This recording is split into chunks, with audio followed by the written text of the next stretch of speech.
వక్రతుండ మహాకాయ సూర్యకోటి సమప్రభ నిర్విఘ్నం కురు మే దేవా సర్వకార్యేషు సర్వదా. గురు బ్రహ్మా గురుర్విష్ణు గురుర్దేవో మహేశ్వరః గురు సాక్షాత్ పరబ్రహ్మ తస్మై శ్రీ గురవే నమః. శరదా శరదాంభోజ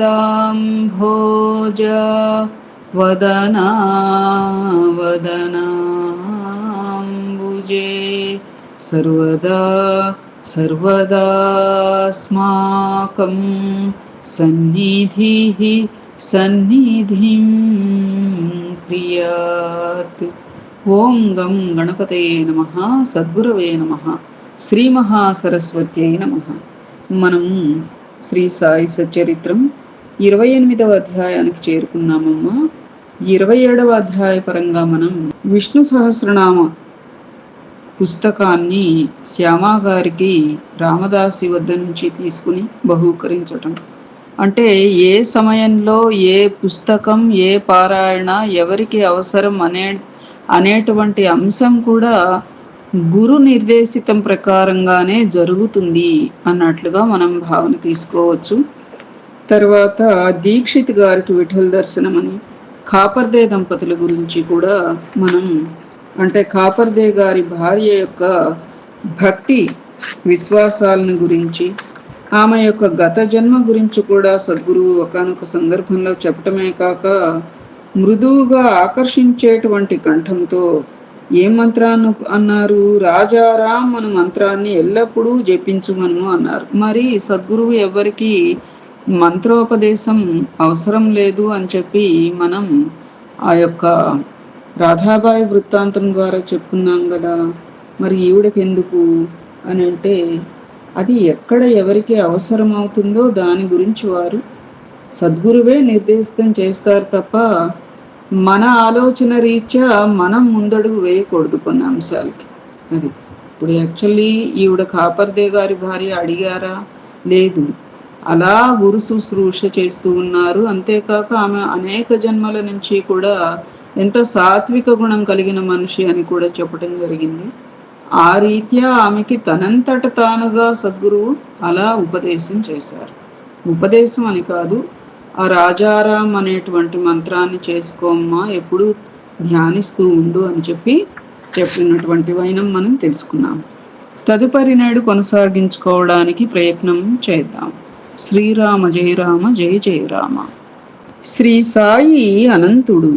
చీమలు పురుగులు మొదలుకొని బ్రహ్మ పర్యంతము సకల జీవుల యందు వసించును. వారు సర్వాంతర్యామి. వేద జ్ఞానమందు ఆత్మ సాక్షాత్కార విద్య యందు వారు పారంగతులు. ఈ రెండింటిలో వారికి ప్రావీణ్యం ఉండుటచే వారు సద్గురువులనిపించుకొనుటకు సమర్థులు.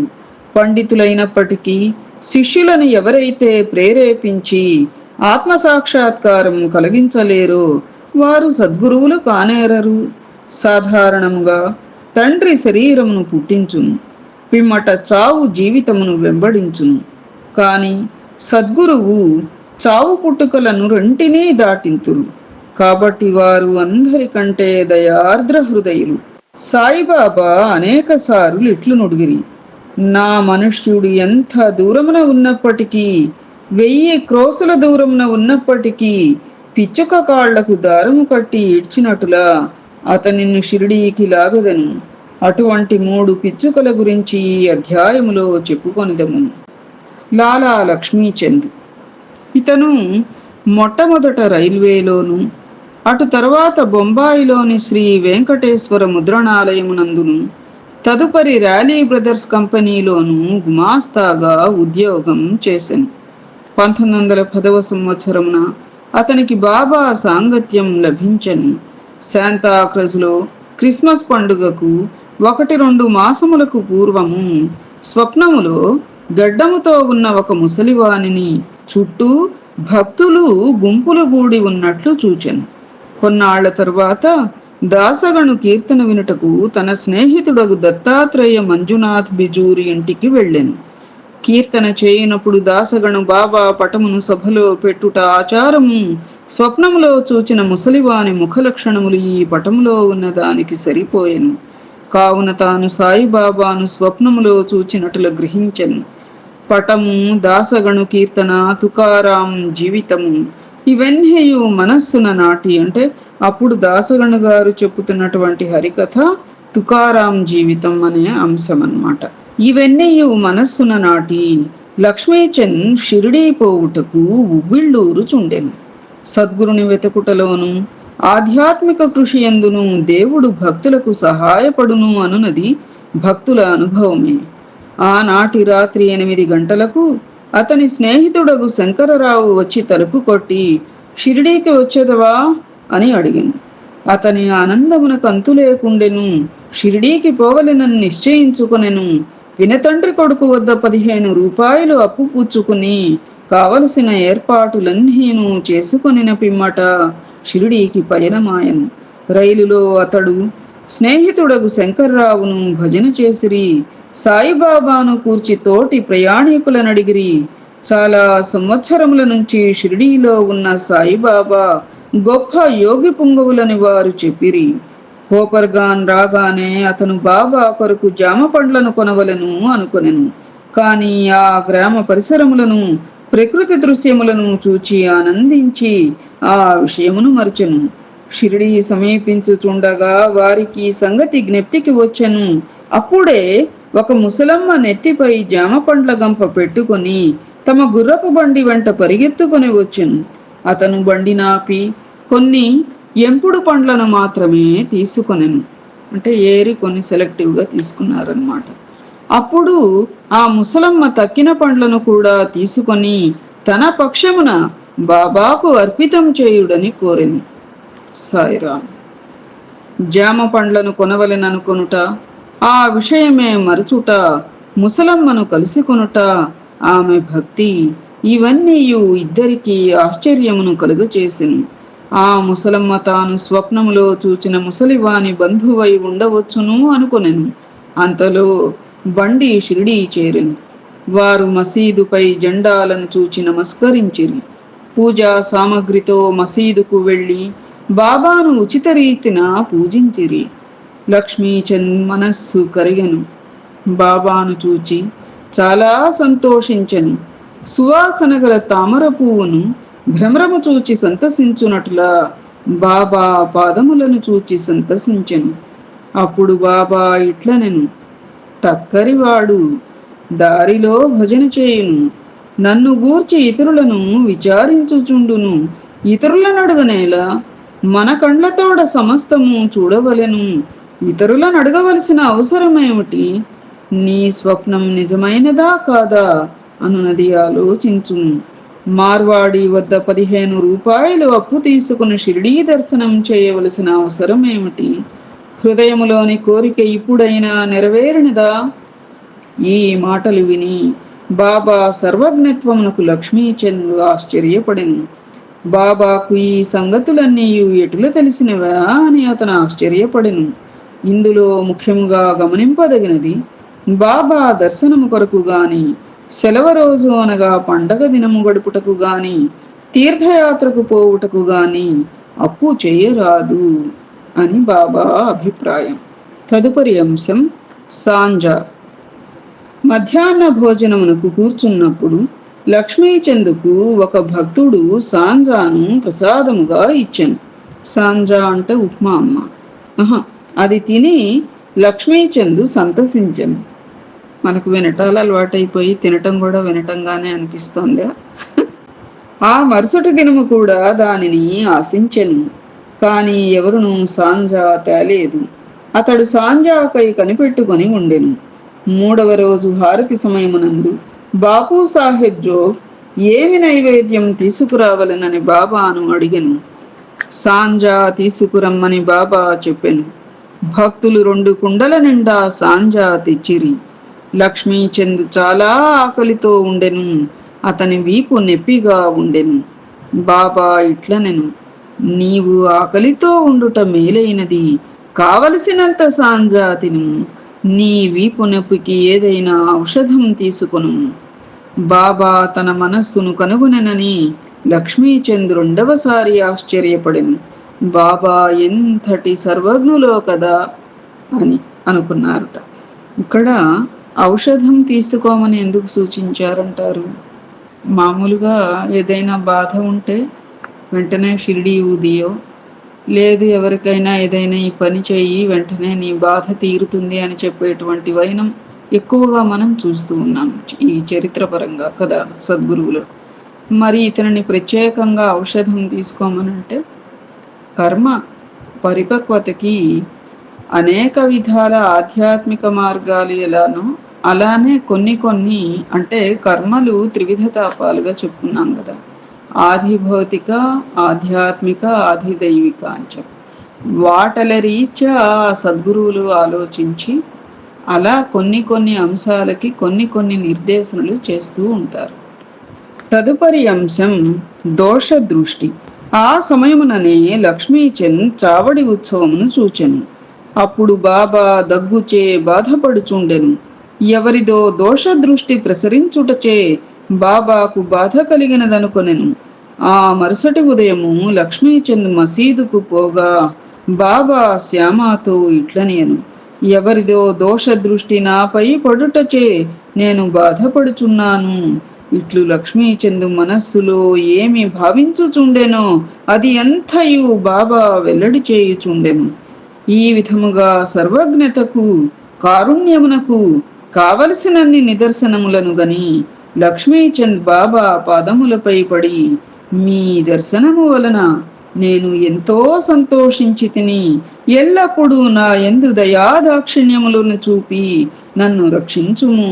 నాకీ ప్రపంచములో మీ పాదములు తప్ప ఇతర దైవము లేదు. నా మనస్సు ఎల్లప్పుడును మీ పాద పూజ ఎందును మీ భజన ఎందును ప్రీతి చెందునుగాక. మీ కటాక్షముచే నన్ను ప్రపంచ బాధల నుండి కాపాడుదురుగాక. నేను ఎల్లప్పుడూ మీ నామమునే జపించుచు సంతోషముతో ఉందునుగాక అని ప్రార్థించను. సద్గురవే నమః. బాబా ఆశీర్వాదమును ఊది ప్రసాదములను పుచ్చుకొని లక్ష్మీచంద్ సంతోషముతో తృప్తితో స్నేహితునితో కలిసి ఇంటికి తిరిగి వచ్చెను. దారిలో బాబా మహిమలను కీర్తించుచుండెను. సదా బాబాకు నిజమైన భక్తుడుగా ఉండెను. షిరిడీకి పోవు పరిచితుల ద్వారా పూలమాలలు కర్పూరము దక్షిణ పంపుచుండెను. ఎవరైనా షిరిడీకి వెళుతూ ఉంటే అట్లా పూలమాలలు కర్పూరం దక్షిణాది పంపించేవారన్నమాట. తదుపరి అంశం బురహాన్పూర్ మహిళ. ఇంకొక పిచ్చుక అనగా భక్తురాలి వృత్తాంతం చూచెదం. బురహాన్పూరులో ఒక మహిళకు సాయి స్వప్నంలో కనపడి గుమ్మము వద్దకు వచ్చి తినుటకు కిచిడీ కావలను అనెను. మేల్కొని చూడగా తన ద్వారము వద్ద ఎవరూ లేకుండి. చూచిన దృశ్యమునకు చాలా సంతోషించి ఆమె అందరికీ తెలియచేసెను. తన భర్తకు కూడా తెలిపెను. అతను పోస్టాఫీసులో ఉద్యోగం చేయుచుండెను. అతనిని అకోలాకు బదిలీ చేసిరి. భార్యాభర్తలు షిరిడీకి పోవ నిశ్చయించుకుని ఒక శుభదినమందు షిరిడీకి బయలుదేరిరి. మార్గ మధ్యమున గోమతీ తీర్థమును దర్శించి షిరిడీ చేరి అచ్చట 2 మాసములు ఉండిరి. ప్రతిరోజు మసీదుకు పోయి బాబాను దర్శించి పూజించి మిక్కిలి సంతసించుచుండిరి. వారు బాబాకు కిచిడీ ప్రసాదము నర్పించవలనని షిరిడీకి వచ్చిరి. కానీ అది 14 రోజుల వరకు తటస్థించలేదు. ఆమెకు కాలయాపన ఇష్టము లేకుండెను. 15వ రోజు ఆమె కిచిడీతో మసీదుకు 12 గంటలకు వచ్చెను. మసీదులో అందరూ భోజనమునకు కూర్చునిరి కనుక తెరవేసి ఉండెను. తెరవేసి ఉండునప్పుడు ఎవ్వరూ లోపల ప్రవేశించుటకు సాహసించరు. కాని ఆమె నిలవలేకపోయెను. ఒక చేతితో తెర పైకెత్తి లోపలకు ప్రవేశించెను. బాబా ఆనాడు కిచిడీ కొరకు కనిపెట్టుకుని ఉన్నట్లు తోచెను. ఆమె కిచిడీ అచ్చట పెట్టగనే బాబా సంతోషముతో ముద్ద మీద ముద్ద మృంగుట ప్రారంభించెను. బాబా ఆతురతను చూచి అందరూ ఆశ్చర్యపడిరి.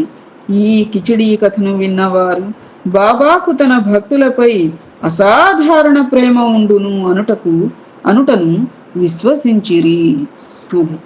అంటే మన సంకల్పం నెరవేర్చటానికి కూడా ఆయన మానసికంగా ఎంతగా మనల్ని ప్రేరేపణ చేస్తూ ఉన్నా కూడా ఒకప్పుడు మనలోని బద్ధకము, చెంచల మనస్సు, నిద్ర అన్నట్లుగా అట్లా కొంచెం అలాంటి వర్తన కలిగి ఉంటే కనుక ఆ సంకల్పం మనంతట మనం నెరవేర్చడానికి గాను వారు ఎంతగా ఎదురు చూస్తూ ఉంటారు అనే దృష్టాంతం మనకి ఈ కథ ద్వారా అర్థమైంది కదా. తదుపరి అంశం మేఘశ్యాముడు.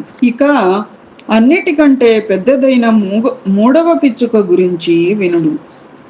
విరంగాం నివాసియగు మేఘశ్యాముడు హరివినాయక సాఠే గారి వంట బ్రాహ్మణుడు. అతను అమాయకుడైన చదువురాని శివభక్తుడు. ఎల్లప్పుడూ శివ పంచాక్షరి జపించువాడు. అతనికి సంధ్యావందనము గాని గాయత్రీ మంత్రము గాని తెలియకుండెను. సాఠే గారికి వీని యందు శ్రద్ధ కలిగి గాయత్రీ మంత్రముతో సంధ్యావందనము నేర్పించిరి. సాయిబాబా శివుని అవతారమని సాఠే అతనికి బోధించి షిరిడీకి ప్రయాణం చేయించెను. బ్రోచి స్టేషన్ వద్ద సాయిబాబా మహమ్మదీయుడని ఎవరో చెప్పగా అతని మనస్సు కలవరపడి తనను అచటకు పంపవద్దని యజమానిని వేడుకొనెను. కాని ఆ యజమాని మేఘుడు షిరిడీకి పోయి తీరవలనని నిశ్చయించి అతనికి ఒక పరిచయపుటుత్తరం షిరిడీవాసి తన మామగారగు దాదా కేల్కర్కు వ్రాసి సాయిబాబాతో పరిచయం కలగజేయవలనని ఇచ్చెను. షిరిడీ చేరి మసీదుకు పోగా బాబా కోపించి అతనిని లోపలకు కూడా రానీయక ఈ వెధవని తన్ని తరిమివేయుడు అని గర్జించి మేఘునితో ఇట్లనెను. నీవు గొప్ప జాతి బ్రాహ్మణుడవు, నేనా తక్కువ జాతి మహమ్మదీయుడను. నీ విచటకు వచ్చినచో నీ కులము పోవును కనుక వెడలిపొమ్ము. ఈ మాటలు విని మేఘుడు వణకనారంభించెను. అతను తన మనస్సులో ఉన్న విషయములు బాబాకు ఎట్లు తెలిసినని ఆశ్చర్యపడెను. కొన్ని దినములచటనే ఉండి తనకు తోచినట్లు బాబాను సేవించుచుండెను. కాని అతను సంతృప్తి చెందలేదు. తరువాత తన ఇంటికి పోయెను. అక్కడ నుండి త్రయంబక్ పోయి అచట 1 సంవత్సరం 6 మాసములు ఉండెను. తిరిగి షిరిడీ వచ్చెను. ఈసారి దాదా కేల్కర్ కల్పించుకొనుటచే అతడు మసీదులో ప్రవేశించుటకు షిరిడీలో ఉండుటకు బాబా సమ్మతించెను. అట్లా ఎవరో కలగ చేసుకుంటే బాబా సమ్మతించటం అనేది ఉండదు. అట్లా అంటే ఎంతెంత మందినో శ్యామ గారు కూడా వాళ్ళని అలా ఆదరించు ఇలా ఆదరించు అని సూచనలు ఇచ్చినా కూడా వెంటనే ఆయన అమలు చేసేవారేం కాదు కదా. అట్లా ఇక్కడ వీరు త్రయంబకేశ్వరం వెళ్ళి అక్కడ ఎంతున్నారుట, 1.5 ఏడాది అక్కడ ఉండి షిరిడీకి వచ్చారు కదా. వారిలో మానసిక పరివర్తన అక్కడ కలిగింది కాబట్టే ఇచ్చట లోపలికి రానిచ్చి ఉండవచ్చు. మేఘశ్యామునకు బాబా ఉపదేశము ద్వారా సహాయం చేయలేదు. అతని మనస్సులోనే మార్పు కలగచేయుచు చాలా మేలు చేసెను.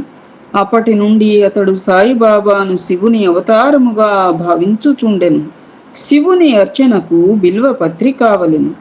మేఘుడు ప్రతిరోజు మైళ్ళ కొలది నడిచి పత్రిని తెచ్చి బాబాని పూజించుచుండెను. గ్రామములో ఉన్న దేవతలనందరినీ పూజించిన పిమ్మట మసీదుకు వచ్చి బాబా గద్దెకు నమస్కరించి పిదప బాబాను పూజించుచుండెను. కొంతసేపు వారి పాదముల నొత్తిన పిమ్మట బాబా పాదతీర్థమును త్రాగుచుండెడివాడు. ఒకనాడు ఖండోబా మందిరం వాకిలి మూసి ఉండుటచే ఖండోబా దేవుని పూజించక మసీదుకు వచ్చెను. బాబా అతని పూజను అంగీకరించక తిరిగి పంపివేశను. ఖండోబా మందిరం వాకిలి తెరిచియున్నదని చెప్పెను. మేఘశ్యాముడు మందిరమునకు పోయెను. వాకిలి తెరిచి ఉండుటచే ఖండోబాను పూజించి తిరిగి వచ్చి బాబాను పూజించెను. నిత్యక్రమం అలా సక్రమంగా జరిగేటట్లుగా కూడా పరోక్షంగా అలా ప్రోత్సహించేవారు సద్గురు. తదుపరి అంశం గంగా స్నానం. ఒక మకర సంక్రాంతి నాడు మేఘుడు బాబా శరీరమునకు చందనము పూసి గంగానదీ జలముతో అభిషేకం చేయదలంచెను. బాబాకు అది ఇష్టము లేకుండెను.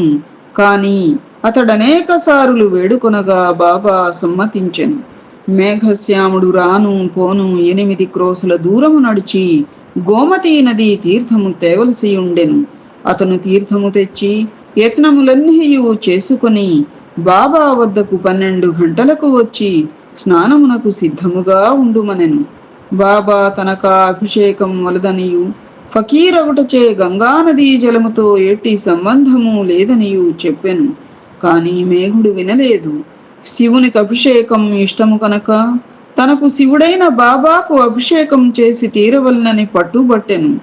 బాబా సమ్మతించి క్రిందకు దిగి పీటపై కూర్చుండి తల ముందుకు సాచి ఇట్లనెను, ఓ మేఘ, ఈ చిన్న ఉపకారం చేసి పెట్టుము.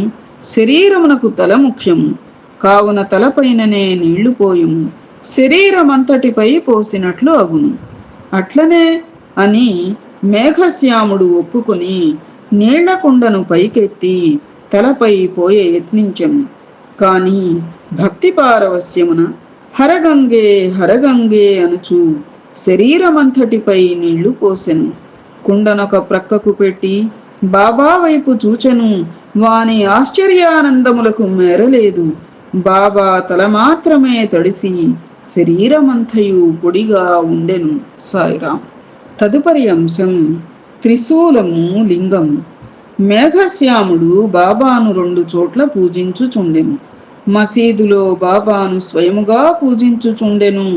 వాడాలో నానాసాహెబ్ చందోర్కర్ ఇచ్చిన పటమును పూజించుచుండెను. ఈ ప్రకారం 12 నెలలు చేసెను. వాని భక్తికి మెచ్చుకొనెనని తెలుపుటకు బాబా అతనికి ఒక దృష్టాంతం చూపెను. ఒకనాడు వేకువజామున మేఘుడు తన శయ్యపై పండుకొని కండ్లు మూసి ఉన్నప్పటికీ లోపల ధ్యానం చేయుచు బాబా రూపమును చూచెను. బాబా అతనిపై అక్షతలు చల్లి, మేఘ, త్రిశూలమును గీయుము అని చెప్పి అదృశ్యుడాయను. మేఘుడు బాబా మాటలు విని ఆతురతగా కళ్ళు తెరిచెను. బాబా కనిపించలేదు. కాని అక్షతలక్కడక్కడా పడి ఉండెను. బాబా వద్దకు పోయి చూచిన దృశ్యమును గూర్చి చెప్పి త్రిశూలమును గీయుటకు ఆజ్ఞయిమ్మనెను. బాబా ఇట్లనెను, నా మాటలు వినలేదా? త్రిశూలమును గీయమంటిని. అది దృశ్యము కాదు, స్వయముగా వచ్చి నేనే చెప్పి తిని. నా మాటలు పొల్లుగావు, అర్థవంతములు. మేఘుడిట్లు పలికెను, మీరు నన్ను లేపినటుల భావించి తిని. తలుపులన్నీ వేసి ఉండుటచే అది దృశ్యమనుకొంటిని. బాబా తిరిగి ఇట్లు జవాబిచ్చెను, ప్రవేశించుటకు నాకు ఆకిలి అవసరము లేదు, నాకు రూపము లేదు. నేనన్ని చోటల నివసించుచున్నాను. ఎవరైతే నన్నే నమ్మి నా ధ్యానమునందే మునిగియుందురో వారి పనులన్నీయు సూత్రధారినై నేనే నడిపించదను. మేఘుడు వాడాకు తిరిగి వచ్చి బాబా పటము వద్ద గోడపై త్రిశూలమును ఎర్రని రంగుతో గీసెను. ఆ మరుసటి దినము ఒక రామదాసి భక్తుడు పూనా నుండి వచ్చి బాబాకు నమస్కరించి ఒక లింగమును సమర్పించెను. అప్పుడే మేఘుడు కూడా అచ్చటకు వచ్చెను. బాబా ఇట్లనెను, చూడు, శంకరుడు వచ్చినాడు, జాగ్రత్తగా పూజింపు. మేఘుడు త్రిశూలమును గీసిన వెంటనే లింగము వచ్చుట చూచి ఆశ్చర్యపడెను. వాడాలో కాకాసాహెబ్ దీక్షిత్ స్నానము చేసి సాయిని తలంచుకొనుచుండగా తన మనోదృష్టి యందు లింగము వచ్చుటగాంచెను. అతడు ఆశ్చర్యపడుచుండగా మేఘశ్యాముడు వచ్చి బాబా తనకు లింగం కానుకగా ఇచ్చెనని చూపించెను. దీక్షిత్ దానిని చూచి సరిగ్గా అది తన ధ్యానములో కనపడిన దాని వలె ఉన్నదని సంతోషించెను. కొద్ది రోజులలో త్రిశూలమును వ్రాయుట పూర్తి కాగా బాబా మేఘశ్యాముడు పూజ చేయుచున్న పెద్ద పటము వద్ద లింగమును ప్రతిష్ఠించెను. మేఘశ్యామునకు శివుని పూజించుట చాలా ప్రీతి కనుక త్రిశూలమును వ్రాయించి లింగమును ప్రతిష్ఠించుట ద్వారా బాబా వాని ఎందుండు నమ్మకమును స్థిరపరచెను. అనేక సంవత్సరములు బాబా సేవ చేసి అనగా పూజ, మధ్యాహ్న సాయంకాల హారతి సేవలు చేసి తుదకు 1912లో మేఘశ్యాముడు కాలమునందెను. బాబా వాని కళేబరముపై చేతులు జాచి ఈతడు నా నిజమైన భక్తుడు అనెను. బాబా తన సొంత ఖర్చులతో బ్రాహ్మణులకు చావుభోజి ఏర్పాటు చేయమనెను. అంటే అన్న సమారాధన చేయమన్నారట బ్రాహ్మలకి. అది కాకా సాహెబ్ దీక్షిత్ బాబా ఆజ్ఞ నెరవేర్చను.